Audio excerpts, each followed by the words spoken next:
getting spooky. And It's the creepy. spooky season.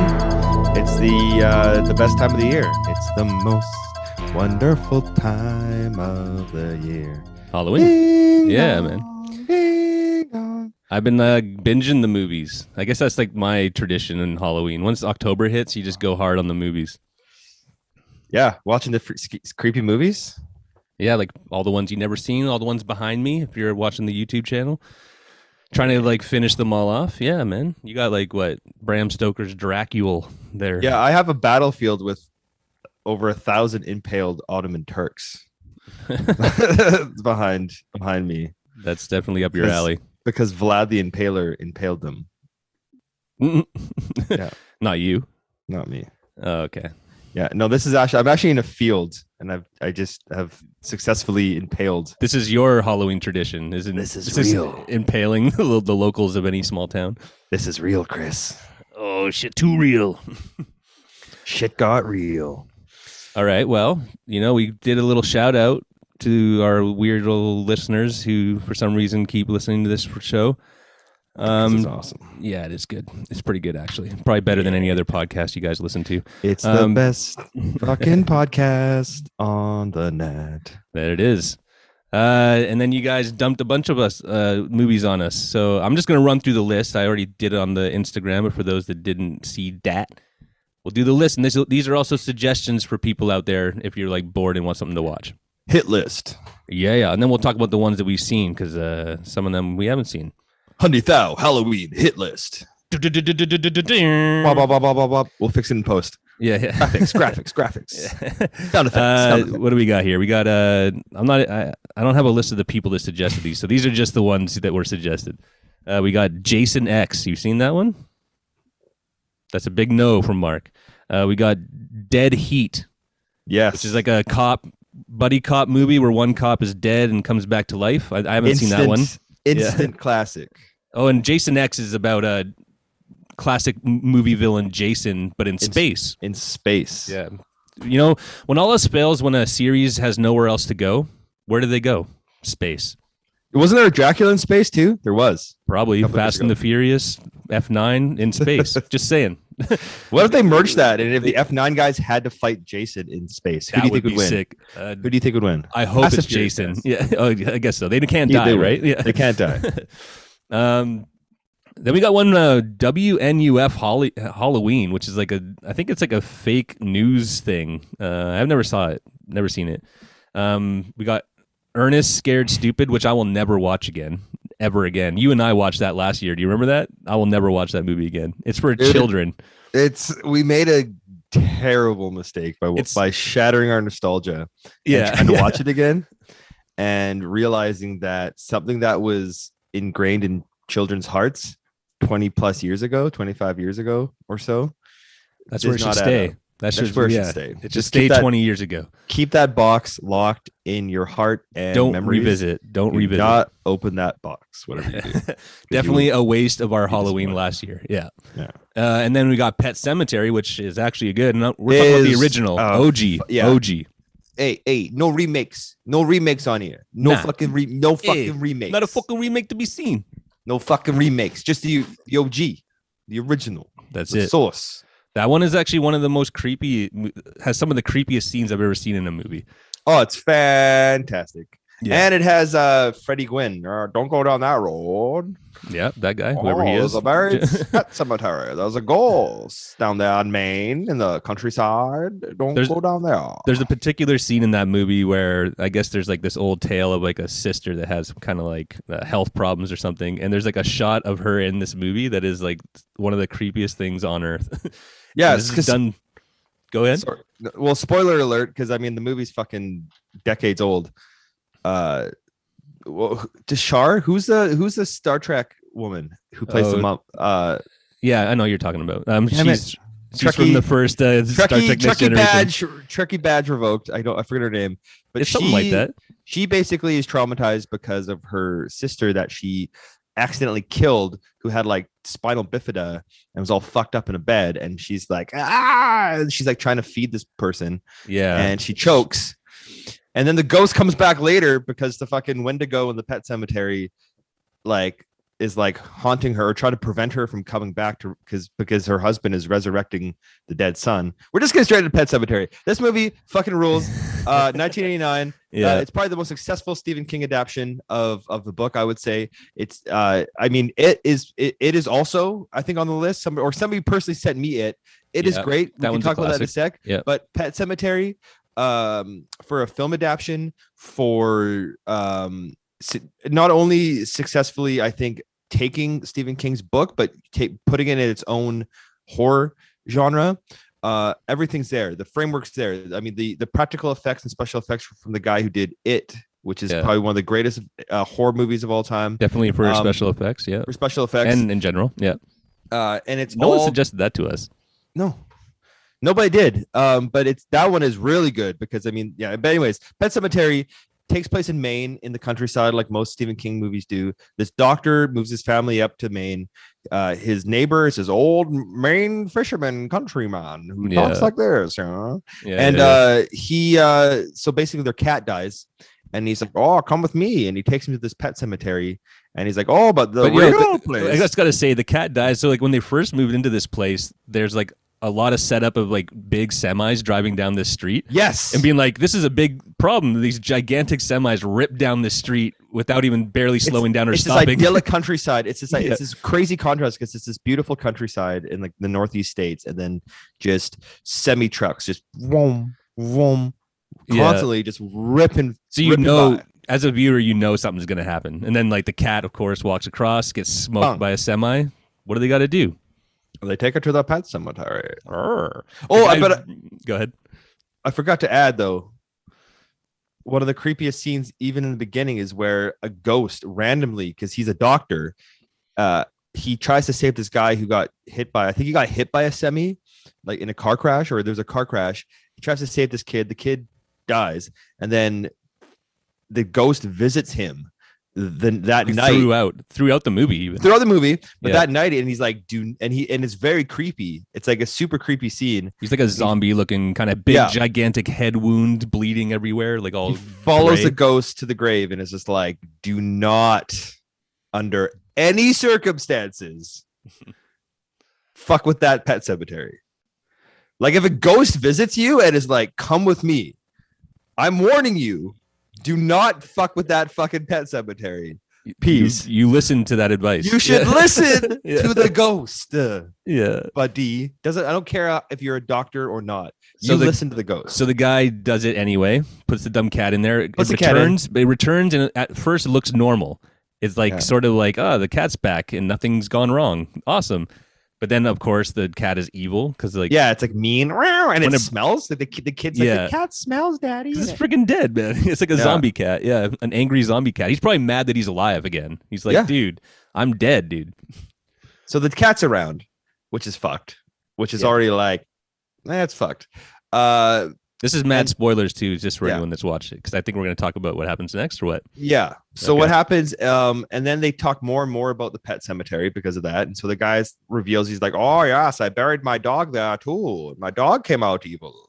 There's a clip of like the dog, this rabid evil fucking dog. Why would this guy show him this place when he's like, this already happened to me? Like, this horrifying event has already happened to me. Do you want to do it too? Oh, might as well. I mean, evil satanic cemetery burial ground in the mountains, which is a force of pure evil and dread that resurrects bodies to fuck with people. Yeah, you should not do it, but here it is. I just want to get you acquainted with a neighborhood. Yeah, exactly.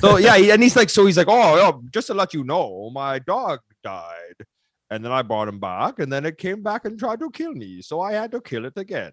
And then he's like, oh, and there was this other guy who died in the war, and his father brought him back. And then it's like that clip of like the guy's clearly like a fucked up zombie, and he's like, and he was terrorizing everybody, so we burnt his house down, and he ended up killing the guy's dad in the process. They were like, this was actually a terrible idea. So him as a teenager, in the book, what happens is that the dad brings him back, realizes that this kid is a fucking evil spirit, and then kills the guy again, shoots himself, and like burns the house down and shoots himself. But I mean, it makes more sense if the neighbor does this just for the plot, right? So he does that, and pretty dumb. So he's basically like, here's all these terrible reasons, like I'm, not to do it, but yeah, go ahead and do it if you want. So that happens, and then probably the best. Isn't that enough warning signs? I'm just going to say this. Enough warning signs is that like literally the guy who's showing it to you told you all these horrifying tales about what happened when he used it. And then a ghost comes and is like, yo, you should not do that. That's two people basically telling you not to do it. Dude, that's so many red flags, guys. So many red flags. Yeah, like, most people would be like, well, first off, I'm sure. And then second off, I'm moving the fuck out of here. Like, I am moving into town. You know what I mean? Like, exactly. Getting as far away from this creepy guy and his fucking pet cemetery area that I can. That's it.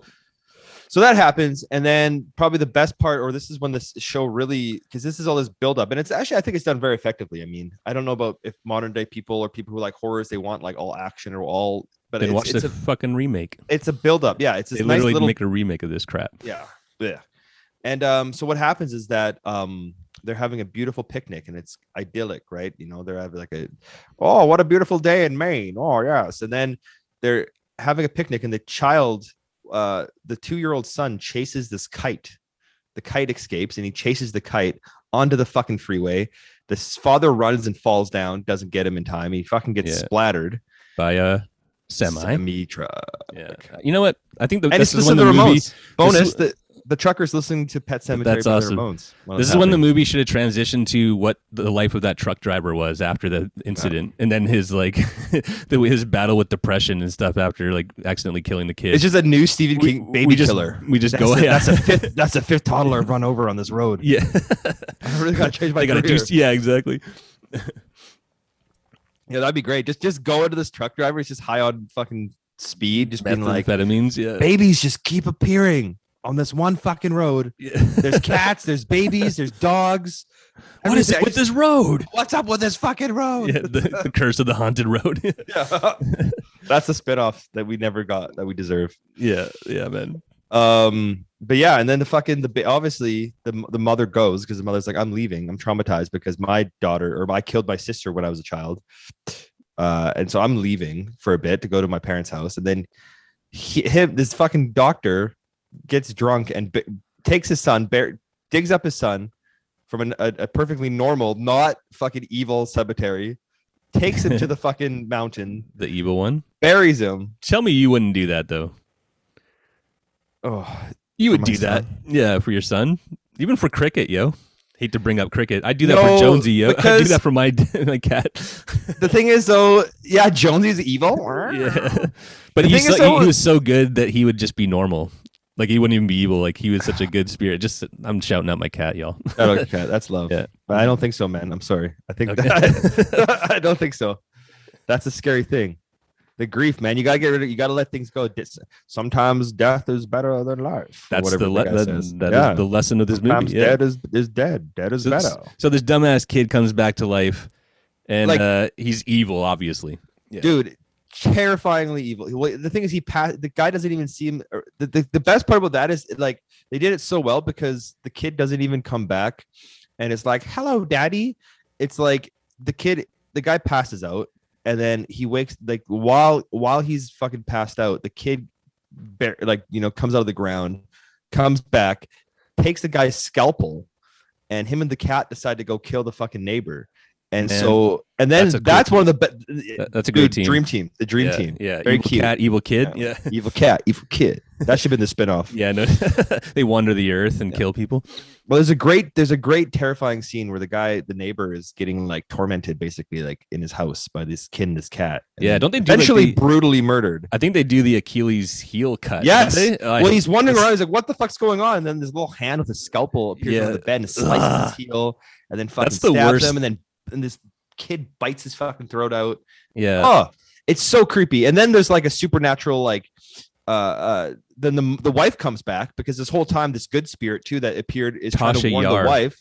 Tasha Yar, yes. Hey, Tasha Yar comes back. I got my TNG credentials. And this whole thank you for at least you got it. Yeah. The wife is coming back, and the whole time the spirit is like, don't do it. But she can't. He can't really, because he's a ghost. He can't really influence her. Yeah. But he's kind of like, and he's on the plane with her. It's actually really creepy scenes too. Well, this is the thing, is that they do the creepy stuff in this movie casually. So it's not even like sensationalist. You know what I mean? So it's like, it's more creepy when it's done casually, because you're just like have to deal with like the thought of what it is. Do you know what I mean? Whereas I feel like modern movies are kind of like trying to do like jump scares at you, or like, I agree, really fucked up. Yeah. Yeah. But yeah, it's super creepy. Oh, and then he calls, the creepy part is that like, then the kid kills a guy, and then he kills the mom, comes into the neighbor's house, and the neighbor's house is all fucked up, and then the ghost, the evil spirit basically pretends to be her sister, and then it turns out to be the kid, and the kid is all dressed up all creepy with like a top hat. It's like really weird. It's in like old school dress, like Abraham like Lincoln an old beard. school skirt. Yeah. Yeah. Well, yeah, and then the beard. Oh, it's 7 years ago. Yeah. And then ends up killing her, and then calls the dad. When the dad wakes up, he's like, I went to play with the neighbor, and then I played with mommy. Now I'm going to play with you. Oh, then he terrorizes him. Oh yeah. Fuck. And then he gets a I hope he learned his lesson, because like, not only did his kid die of like an accidental natural cause, almost like now he himself has to kill his own kid. But dude, you know what I mean? He does like, not learn his it? lesson. He does not learn his lesson. He finds his wife. He kills the kid and the cat. Then he finds his fucking wife and is like, "Wow, third time." Yeah, third time's a charm. And that, the last scene is when she comes back as a zombie, and they're like making out, and then she grabs a knife. Glorious. Guy didn't learn. The guy kind of deserved it out, honestly. The good guys are actually, you know what? Respect fucking evil sites of evil and leave them alone. Exactly. If he just let it happen, and just let that evil side of evil, the evil spirit or whoever was controlling that fucking burial site exist, it would never have happened, man. That's it. Maybe this is a Stephen King thing that like runs throughout all his stuff, because like I watched Thinner also recently. This wasn't ever suggested, but Thinner, the movie Thinner, you should watch. Yes. Also a Stephen King movie, and it's basically about a guy who is like a fat douchebag lawyer type guy who's like in a fat suit basically, and then he like is going home from some kind of like event. He's like kind of drunk, and then his like wife starts going down on him in the car, and then he's like distracted, and then he ends up hitting like this like a gypsy woman, like an old woman, and then, which is like a weird racistly strange depiction of gypsies in this movie, like a very like old school. But then like that character never learns his lesson, so basically gets cursed with a thinner, becoming thinner, and he like starts dropping weight at like an exponential rate. But throughout the movie, he never says sorry. Or feels any remorse for what he did. He just keeps blaming it on other people, and then like escalating the events. You know what I mean? So it's these mediocre white men. Yeah. It's never taking responsibility for their actions. Yeah, exactly. They're never taking responsibility for their actions, and they're walking around thinking that the world owes them something, and that they're special. Guess what? An evil spirit, even it just because it's your fucking wife and kid, an evil spirit is gonna fucking kill you. Doesn't matter if you're a fucking doctor, dude. Doesn't matter if you're a lawyer, dude. That gypsy curse, you're going down. That's it. Maybe Stephen King was the first woke horror author. Fuck yeah. That movie's great though. You should watch that movie. Thinner's a classic. He starts getting like super, super thin to the point where he's gaunt, and the special effects in that are actually really crazy, because he's like, at the beginning he's in this fat suit that looks fairly realistic, and then they do the two spectrums pretty well. By the end he's like really gaunt, and you could see his like cheekbones and shit like that, and it actually looks like he's like a rail almost, you know what I mean? Like thin. Yeah, pretty well done. Special effects. Yeah, I won't tell you what happens though, because it's a great ending. Yeah, we won't spoil it like we did Pet Sematary. Yeah. But watch Pet Sematary. It's fucking awesome. And yeah, special effects. You know what? This is a love letter to special effects and visual effects. You can never replicate how when they do that successfully. Totally. 80s, 90s was the best. I wish I'd done a bit of research on this, because like I think the reason we all like horror movies is the special effects mainly. Like obviously the stories are pretty good too, but like what really makes it jump off the screen is the special effects, and like they're the kind of like the stars of these movies. Do you know what I mean? Oh, absolutely. Absolutely, man. Like you watch any of those Nightmare on Elm Streets, it's like you're waiting for the kills, and the kills are so inventive and crazy because it's like dream logic. But that's all special effects, you know, like. Well, and I mean, and I would argue, and to add to this, it special effects rather than visual effects. Special effects have to work with the direction, the cinematography, the acting. Like the actors have to portray that whatever's chasing them is real, not just something in a fucking suit or makeup. The cinematography has to, you have to use lighting techniques and camera angles to like help to sell, amplify, to sell it. Yeah, the pacing of the movie, like everything, like visual effects in like CGI. It's so much separated, and you do so much shit in post that it's hard to really. It can be, obviously it can be done. We all seen movies, but like, I mean, but it like, looks like shit, to be honest. It looks like just horror. Bland. It basically looks bland. Yeah, because like the things that we all remember as like classic horror stuff is 80s and 90s, and those are all practical effects. And it's like, all like dark lighting, like scare, sound, stuff in shadows. Yeah, stuff in shadows. There's a scene in Dead Heat where, because I mean, you haven't seen this one, but so I don't know how much we're gonna get into this, but there's a scene where this Chinese restaurant, one of the evil guys owns a Chinese restaurant, obviously, because it's the 80s and racist. He does it, and so he basically to get the cops off his trail, he turns everything alive in this Chinese restaurant. So all like, it's like the duck is alive. One guy gets attacked by a whole barbecue pig. There's a scene where there's like this cow corpse, this cadaver of a butchered cow comes out of the freezer.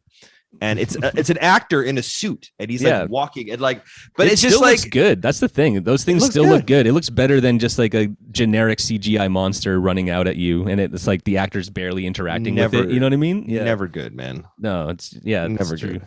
That's like Drag Me to Hell, like that sad talk about gypsy curses and weird representations of the Roma people. Drag Me to Hell, Sam Raimi, which people liked a lot. It had like a gypsy curse, right? It was a dumb teenager, and then the gypsy's like, "I curse you," and then like, and so she kind of deserved it. And then it's like her soul's getting attacked all the time and cursed, but it was all visual effect, like graphics, basically. Yeah, a lot of it was. So the time you could tell the times when it was, and you're just like, "This isn't good." Like, the disbelief goes right away because you're like, you could do literally anything, and that's like sometimes not like the limitations are what makes something amazing. Sometimes, dude, the Candyman had real bees on him.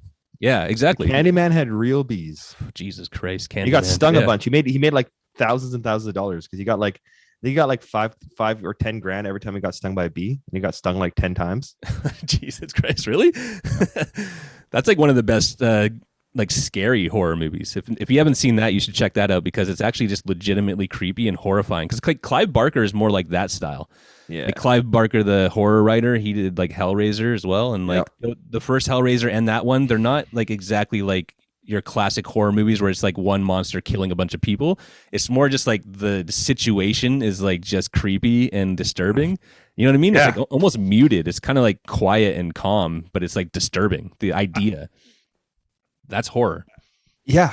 And I think he elevates it because what he does is that he'll take like a horror thing where like, oh, there's a killer, but then the actual horror twist is that there's something, like much more terrifying. So the actual, like having a psycho killer, like in Hellraiser, having a person who's like a serial killer or a psycho killer is almost like it's not the scariest thing. The scariest thing is these fucking, you've opened a portal to a fucdon't hell dimension, right? Of internal torture that gets revealed, right? Yeah. So like that shit's fucking, I don't know. I think Clive Barker's pretty cool. Yeah, Candyman. Go watch Candyman. It's definitely good. Terrifying. What else we got? Okay, wait. The list. We got more. We got Dream Warriors, the third installment of the Nightmare on Elm Street. This to me is like when, I mean, the first is good, and I don't remember the second one, but 3 onward is when it gets to like the ridiculous levels where like all the kills are more imaginative and there's more money put into them. Yeah. Actually, that's not true. Not more imaginative because like they did some technical shit on the first one.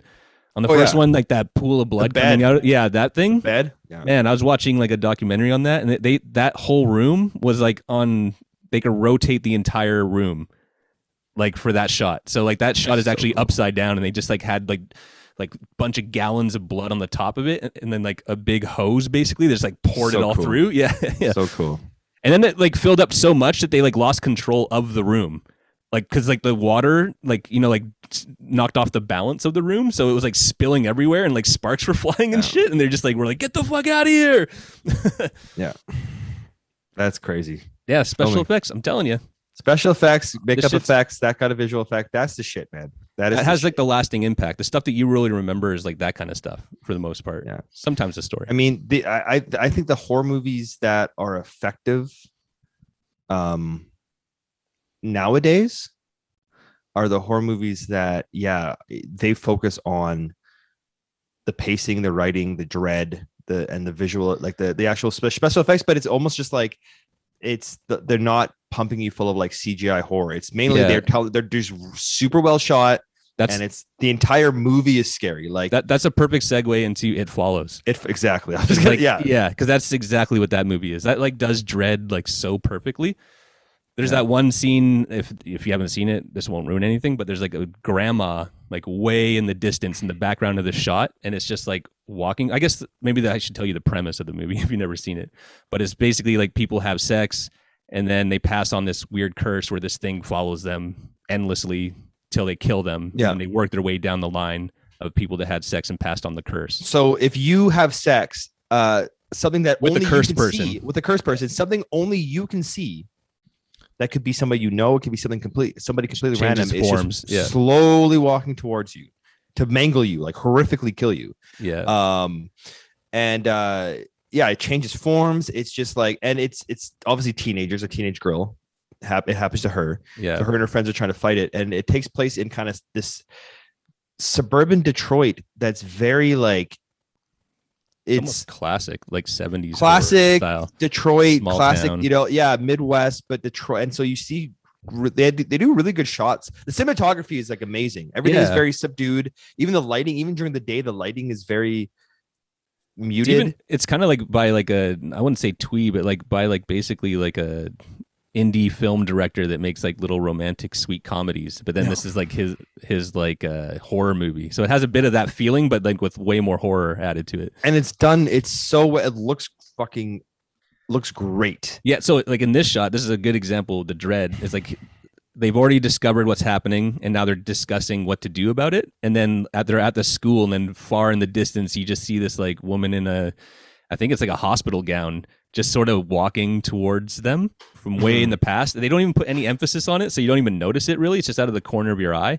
And then it just keeps getting closer and closer to the point where it's in the school, and then she notices it. And just like, it's just good filmmaking, basically. Like you're saying, like, it's not always about special effects. Like sometimes just creating a mood and an idea is like scary enough. Like, and there's not a lot of depth. I mean, somebody like the it thing is constantly following you, but it's not like killing a million people. Exactly. It's like there's only like a handful. There's like 5 casualties, or maybe even less in the entire film that you see. It's probably even less. And but the entire film is just like, it's just that fear. We gotta go, and it's just shot done. It's done. It's acted perfectly. It looks really cool. I like the whole idea of them driving to a whole nother town just to get like a bit of time to like think and talk. It's like they know the thing is like walking towards them. It doesn't run either. It just like walks at a casual pace. The dread is basically knowing that whenever you stop, it's on its way getting closer to you. So like there's like that scene where they like, okay, we got to figure out a plan, and they just drive to a whole nother town just to get a head start. Just that feeling is crazy. Oh, it's wild. It reminds me of like Dawn of the Dead or George Romero's kind of like zombie movies, where the dread of that movie, it's not even about the gore really, or like the tension of like it's a the zombie. Inevitable. Yeah, exactly. It's just like the creeping doom. There'll be more and more zombies, and wherever you go, they're just going to be there coming for you. Yeah, exactly. Just more. You're just putting it. You're just kind of preventing the inevitable. Yeah, exactly. Right. Yeah. No, It Follows is great. I that's probably one of the best. That's probably one of the best modern horrors. The other one I think is The Witch. I don't know. Have you seen The Witch at all? Way back when it came out. Which I thought was fucking fantastic, and that's really cool because it's a very like it looks at like a witch during like the 16th century in New England, in the kind of these colonial times, and it's this like super religiously fanatic family gets kicked out of their settlement that they're in, their little village, and they have to go fucking homestead in the woods, and it's just they're like.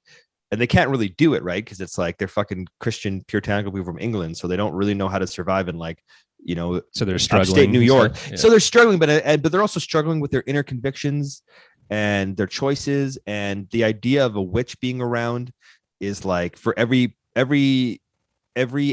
person in the family is kind of different, and it affects them differently. But it's also like you're not just like, it's not just like ooga booga. Like there's our scenes where like there you know you do see some things like like a like like a woman in the woods, or like things like, or like there's like a really creepy black goat that they're like, oh, that's the devil, like kind of like Black Billy, what was his name? Black Tom, Black something Black like that, Tom, yeah. But like you don't really see, it's not up until the end, and like it's this creeping dread, right? And like you don't really know what's going on until it's almost like until it starts revealing itself of like what's actually happening. Even like the devil, like the daughter fucking summons the devil, and it's actually a really creepy good scene because all you see is like a kind of like a silhouette of a person behind her talking, and like his glove is like caressing her, and it's like, and a voice, and you're like, oh, okay, like this is like, you do so much without showing. Yeah, right? That's also a good horror, I think. Like sometimes like I was watching a doc on like Halloween, the movie, and like the producer of the movie was like, I don't want to see any blood or gore in it. Like we should basically leave that to the imagination of the people. So like, you just do stuff where you kind of, because that's even more scary when you have to create it in your mind. You could do anything, and it could be the most horrifying stuff. But when you show it, you're kind of like anchored to reality a bit, where it's like it could look cheesy or it's like a little bit over the top. Yeah. But like, those kind of movies where they show less is more, I think sometimes. Those are the best. Yeah. I'm not an Eli Roth fan. I all those hostels and shit. Yeah, I'm not a fan. The torture porn, gore porn. I'm glad even, and like scary. Those, like what genre remakes, is that even? Those Rob Zombie remakes. Would you even consider that horror? It's like its own weird genre of just like gross torture porn. Yeah, it's like, it's not. It's I don't like torture murder porn. I think those are fucking stupid. I never liked Texas Chainsaw Massacre for sort of that reason too. It's like, that's kind of the first. That one's good, but it's also the first. That one is good, but it is like, it's pretty fucked up. It's like violent for the sake of being like horrifically violent. It's terrifying because like these people get put into the situation of just like insane, and it's just like the bad guys are just like this crazy redneck family. Yeah, you know what I mean? Yeah, and it's just like, not a big fan. I'm more like a fan of the other ones, like Halloween or Freddy or something. Yeah. Talking about It, not It Follows, but the movie It. I think that's also the original one is like one of the creepiest movies I ever saw as a child. Hell yeah. Like Tim Curry's performance as that clown is like one of the single-handedly rude clowns for everybody. Yeah. I agree. 100%. He's so scary and so creepy. Yeah. It's weird too, because it's like when they made the remake, like the original one, he's just in makeup and he's got an animated face, and they did a really good job on the teeth and eyes. Like he has just big eyes, it's him, Though. Yeah, it's him. Exactly. It's how he but then when the new guy, it's like they just made his like eyes digitally go in weird circles, and they like kind of touched him up a bit. He's not creepy at all. He's just like kind of goofy. You know what I mean? Like yeah. The new one, we got to compare remakes, I guess, just in general. I always feel like when they make a remake, they miss the whole point of what made the original interesting. Yeah, I think it's fucking. Especially nowadays, right? With CGI and you miss a vision. Like what makes a movie great, in my opinion, is like an equation of perfect settings and people coming together and doing stuff, and it getting released and how people received it, and you grow up watching it, and all the stuff it took to make it, that you can't replicate it. So why I mean, you can attempt to, but you have to almost just make it almost like a different thing, because there are remakes, I think, that might supersede the original, right? That have been, but those ones are always like a never direct remake. They're always just like, people are like, I'm making a remake, and they just kind of like take the idea and just do their own thing, and those are always way better. That's what they should do. Yeah, they shouldn't directly make a remake. They should just like take the inspiration and make something that's similar. You know what I mean? Yeah. I agree. Yeah, I don't know. It's It. I have no. The new It. I tried to watch a bit, and I was just like, this is dumb. Yeah, like why would you watch that when you have the original? I guess that's what I'm always thinking about with remakes. It's like the first one's so iconic, Yeah, I know. It's fucking. Start getting a little yawny. This is. I don't know, man. I think it's dumb. I think remaking movies I mean, you can do it, but you're never going to capture it. Like to think, and I mean, what it also does is that it degrades people's kind of joy almost, where you're like, that's not what I remember. Like that sucks. It's like the Star Wars. You're like, oh, the first 3 Star Wars are great. Let's keep making them. You're like, but now it's not great now. Or like, you know, the Simpsons. Maybe that's like, the, now actually, the Simpsons sucks. Like that's a good point. What you're saying is like it's almost for a whole different generation. So like we can't even get mad about it. Just like what we could watch our version and then they could watch their version. You know? Yeah. Exactly. All right, we got a couple more on this list. I just want to go through. Someone suggested Mandy, which you said you didn't see. Never seen but it's like Nicolas Cage basically lives in the woods with his girlfriend. Maybe it's his wife. And then these random people from the woods come and kidnap her and then basically kill her. And then he goes on like a revenge spree of like killing them all. But they're all like these weird demons. And it's like extremely stylistic. Like the color palette in this movie is amazing. It's like purples and oranges and stuff. Highly recommend this one. And it's like a great performance by Nicolas Cage, like an insane one, of course. He's really good at that. That's the best. Yeah. There's like a chainsaw fight where one guy has a normal chainsaw and then the other guy has like a chainsaw that's like 3 times the size. It's like fucking insane. Definitely worth a watch. I should check it out. Yeah, and it's like short and sweet. It's like very simple. It's not like complicated. It's just revenge flicks. Love a good revenge flick. Yeah, and it doesn't even try to be anything more than that. So high recommendation. Okay. And then the last one is Mausoleum, which another 3 friends actually separately had been like, that's an amazing movie. This is like 80s trash garbage. But like the story almost makes no sense. I don't even remember what the story was. It's like she's haunted. Like she goes to a mausoleum and then there's a demon in the mausoleum.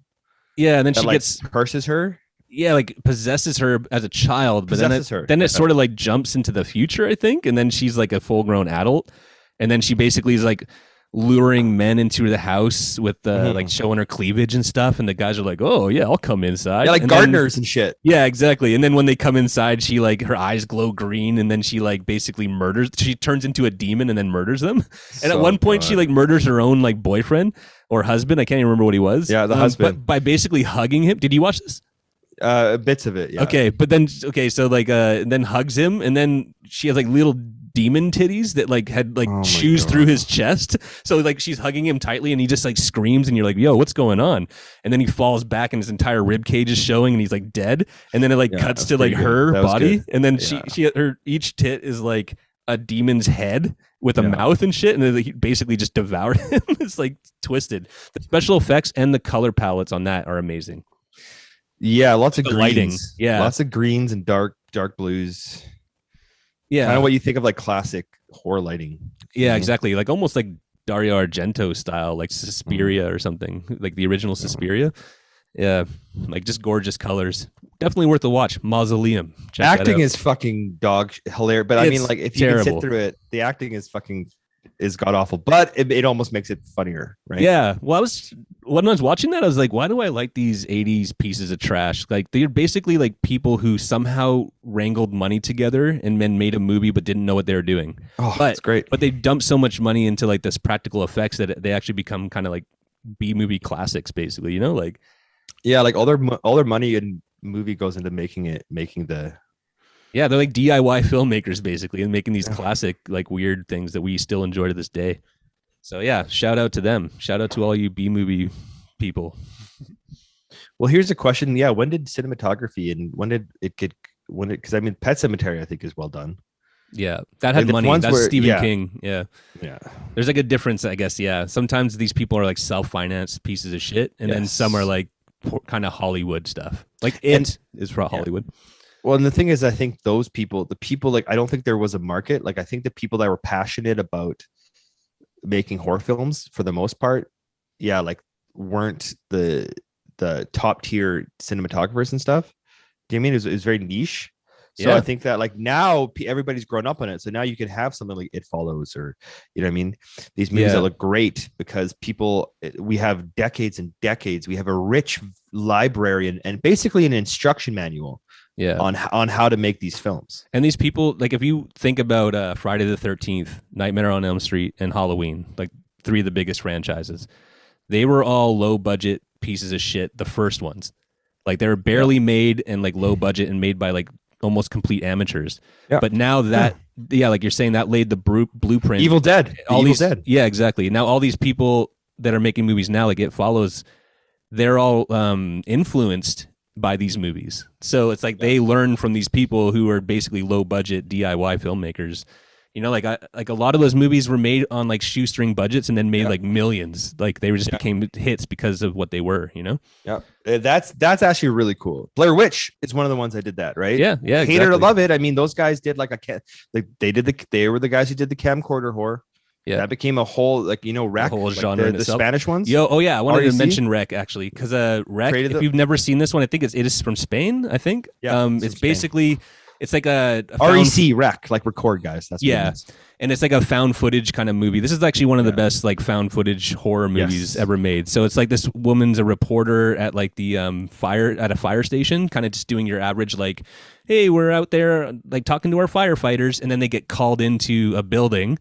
So we just join them on their way to the building. They go inside the building, and then it turns out that there's like sort of a zombie outbreak type thing where people are being bitten and turning into like weird demons. And then they get quarantined in the building by like the cops, so they can't even escape. And then we just sort of like join them on their journey through this like horrifying event with a bunch of weird zombies trapped in this building. Awesome. Really, really well made. Yeah. For found footage, that's like one of the best top tier ones. So I think that one and the first Cloverfield is really strong. Definitely. Is that a horror movie, or is that I would say it's a horror movie. Yeah? No, I'd say it's a horror movie. I mean, it's like they're running away from a giant they're being massacred by this big monster. Yeah, true. And those little bugs in the subway. Oh yeah. Yeah, if you've never seen that, that's a great one too. Yeah, I think Cloverfield Lane is pretty good.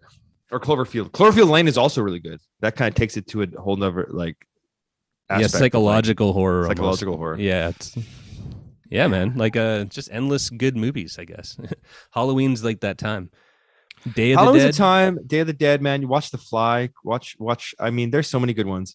Cronenberg, The Lost Boys, body horror, The Lost Boys, sexy mullet vampires, saxophone, greased up muscle man saxophone solo, right at the very top of the movie. And then like, and that movie had some good like moments where it's like, I think it's like a bowl of rice or something, and then they look at it and it's like a bunch of maggots. Yeah.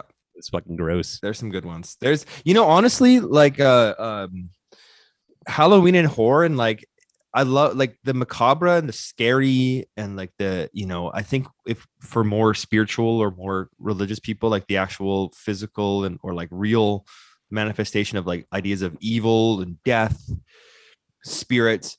I mean, Halloween, but by celebrating it and by like going into it, you make it absurd, or you kind of like, it's a safe way to do this. Do you know what I mean? Right. Yeah. You celebrate the like we're all gonna die. Do you know what I mean? Yeah, definitely. And that's why like for me the B ones are like the funnest, because like it's less realistic. It's more like fantastical and like funny. Whereas like the Eli Roths are like kind of like a little too realistic, and you're like, I don't want it to be realistic. I want it to be fun. Yeah, exactly. People get fucking tortured and experimented on all the time. And it's fucked up. Yeah. Or like Titanic. Like I think Titanic's probably the single-handedly, quote me on this, Titanic is probably the scariest movie of all fucking time. Fuck that movie. Fuck that movie, sure it's man. not Star Wars, the original? No, E.T. and Star Wars, yes. We've covered those. Yeah. Titanic, like that's scarier. Like, like just a dying ship sinking in a boat, like just inevitably falling down, because that's just real horror. That's real, a tragic, terrifying event, which you're like, I would be terrified, and you can't escape death. When you put into a zombie or a Michael Myers, or titty, demon titties, we can actually ingest it. Do you know what I mean? We can take it and look at it and laugh at it, because you kind of have to. I mean, what else are you gonna do? You're gonna just sit there and be anxious, Yeah, exactly. And it's an easy outlet for that, for sure. Yeah, it's an outlet. It's a release valve of our. It's a release valve about our anxieties, mortality. You bang on, Dude, bang on, brother. Preach, yo. Yeah. That's why you've got all those dead bodies behind you. That's why I just impale Ottoman Turks on giant spikes after a battle. Yeah. All right. I mean, see, that motherfucker did that. That motherfucker did that 500 years ago, and we're still talking about that guy. Like, that's the real horror about Dracula. That's why I kind of added this background, because like Dracula, and I love Dracula. I love the story of Dracula and vampires, and I think that Francis Ford Coppola's Dracula is great. Gary Oldman is an amazing Dracula. I love the supernatural Slavic Eastern European kind of like, idea of vampires and shit. Like I think vampires are like in that sense are cool. Yeah. You know, like I just like evil spirits and mythology and other stuff. But Vlad Tepes, the fucking Prince of Moldova, which was a border state between the Ottoman Empire in Turkey and the Austro-Hungarian Empire in Central Europe. This motherfucker was ruthless. He would fucking kill, just massacre people. He was a religious extremist. And why would he kill them? He fought the Turks, and he would basically, after a couple battles, he would, when he beat the Turks, he would take the prisoners and he would impale them on these massive stakes in the just as like a sign to others to be like, don't fuck with me. Yeah, and he would do that to his own peasants. He was a fucking psychopath. That guy was a real guy. Then they were like, this guy is obviously a terrifying vampire. Like, yeah, well, that was so traumatic to the people of like modern day Romania and the Balkans that they fucking created this Vlad Tepes, Vlad the Impaler, Dracula. You know what I mean? Like they called him Dracul, like the fucking demon, right? And that became Dracula. Well, it sounds like a kind of a psycho. So hey, that's realistic. Yeah, that's real, man. That's worse than just fucking a little too real. Yeah, I'd rather this collection of people behind me. Yeah. Michael Myers, Freddy Krueger, Jason Voorhees. Yeah. Exactly. All right, man. Well, fucking Halloween. Happy Halloween, buddies. Halloween, man. Gives you a bunch of like ideas to watch this shit. Probably have to download most of them because they're not lately on streaming services. So we support pirating.